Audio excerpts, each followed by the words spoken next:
let's give it a go. Okay, so sparse texture, as we would expect as usual. What did we have though? We had piano, we had vocals, and we also had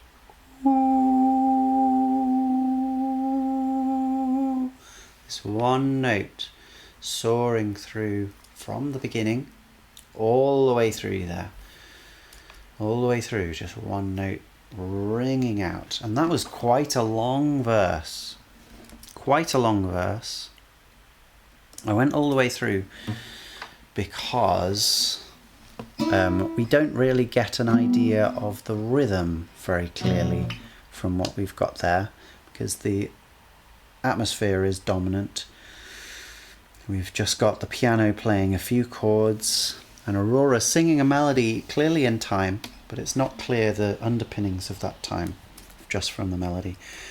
As we come out of that verse section, then it's clear what's going on, because underneath the piano starts going. Darker, darker. Okay, so if we're thinking about those bars going 1, 2, 3, 4, which seems a little inappropriate for the speed at which this song is going along,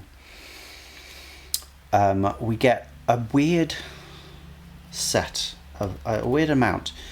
Our verse is really set in 6 bar sections at that speed, and there's 4 sections like that with an extra 4 bars on the end, which repeats what we had at in the 4th part of the verse. The verse here is sort of set up as a 32 bar song structure kind of thing. So we get an A, a B, quite different to the previous ones, and then back to something very similar to the A. And then we also have that little tag on to the end of the last A. But it's strange that we have 6 bar sections anyway, isn't it? And if we listen to it, you can sort of imagine it as if we wouldn't, as if these were 4 bar sections, because the last 2 bars clearly played into the space there, because she could sing these things as 4 bar normal length things, but here she's deliberately making every part of the verse 2 bars, or well, 2 quite quick bars longer than normal. That's still more than nothing, isn't it? And then it repeats that last line. What happens after this? 4 into 3. Pretty unusual. I'm not sure if I'm going to have a section when I'm talking about rhythm here, so I might as well talk about it here. But anyway, that's giving us a new 1, 2 and 3 and 1, 2 and 3 and 1, 2 and 3. More of a 3 meter than a 4 meter, which is interesting. And that's quite a big textural change, considering we've not had much change really here. We've had a little bit of increase in the background. It's hard. I mean, maybe a violin, something warped by the acoustic. 2 very long verses. Are we going to get a pre-chorus after this? Because that is kind of what we would expect. However, we have taken 1 minute 20 already, which is pretty unheard of. The piano was there, but it gave us so little, really just a few lower notes. And then that final line, just Aurora in the middle, no high Aurora or low Aurora. Neither of those, just Aurora in the middle giving us that last line when it's repeated. Okay, and some extras in the background as well, swirling around. And I think we've got that extra violin kind of thing in there as well, swirling around, making this huge heady mixture, sort of reminiscent of Hope There's Someone by Anthony and the Johnsons, but nowhere near as intense as that, but similar kind of textural elements. This section also doesn't have the breaks that the previous section had. The verse had. Thus, we broke after each bit of melody. Here, We're keeping the notes flowing into the next part.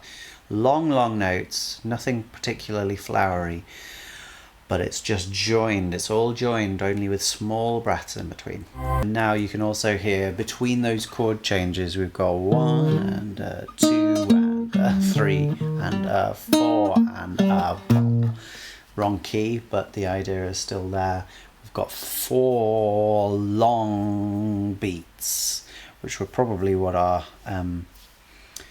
well, okay, I don't know if that was actually our meter for the initial bar 1, 2, 3, 4, but regardless, we've got 4 long beats and we're changing chord after each of those. So this end section is more structurally comparable to a normal song than the verse.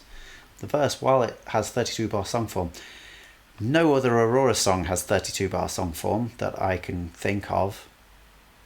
It's more like older songs, like 32 bar song form was popular with Gershwin and with Irving Berlin and people of that caliber, that ilk from the 20s and 30s. With musical writers, it's not something that is in pop music very often. So it's quite interesting that this song is structured like this with no chorus. Apart from, you could argue that final part of the verse sort of acts like a chorus because she's saying almost the same words each time. I would rather dabba dabba dabba da of a child. So that sort of works like a chorus, but you know, only skin deep is the connection between those two things. It's not a chorus, it's the end of a verse. So this is strophic form, at least to begin with. Our 3 verses and 1 instrumental are strophic. This end part feels like a terminal climax, really, doesn't it? Let's see. It suddenly goes and gets messed with. It's unexpected, very out of character with the rest of the track, but I guess appropriate for Aurora. And just a last sigh note, and which is a different resonance to the one we came in on. Yeah, a unique song in Aurora's output, but overall a simple structure, just 4-part verses, 3 of those, 1 instrumental and then 1 final. I would say final climax, although it does change just before the end to something else, but maybe that's just like the deconstruction. Altogether, still using the same instrumental aspects that we get from other Aurora songs, but minus the drums, which are almost perennial, and broadly synthesizers as well. It much more of a ballad, I guess. I don't know, ballad is used in a few different ways. Let me just actually look up what it says for ballad, because what I expect it to say is a storytelling song. But what does it say? A poem or song narrating a story in short stanzas. Traditional ballads are typically of unknown authorship, having been passed on orally from one generation to the next. And then the second meaning is a slow, sentimental, or romantic song. This is so irritating. How can you have these two definitions? A song that's a story, well, that needs a definition. It needs a word. I mean, you could just say a story song, I suppose. And a romantic song also needs a word. Romantic song, I mean, love song. We have the one for that. So they can't both be ballads. Then again, I guess this is more of the sentimental side rather than the romantic side, isn't it? But even so, then we have a sentimental song or something like that. They can't both be ballads. It's insane. Whatever. It's obviously not well, maybe there's a story in there, but it's more of the sentimental type, and that's what I'm talking about. That's what it feels like. and that's what the texture is calling to. It's calling to the heraldry. Is that the right word? Calling to the heraldry. No. The ancestry of sentimental songs, which have, you know, piano and vocals, but it's doing it in an Aurora way, which has extra vocals, nice classic 3-part harmonies, and then some more as well. Now,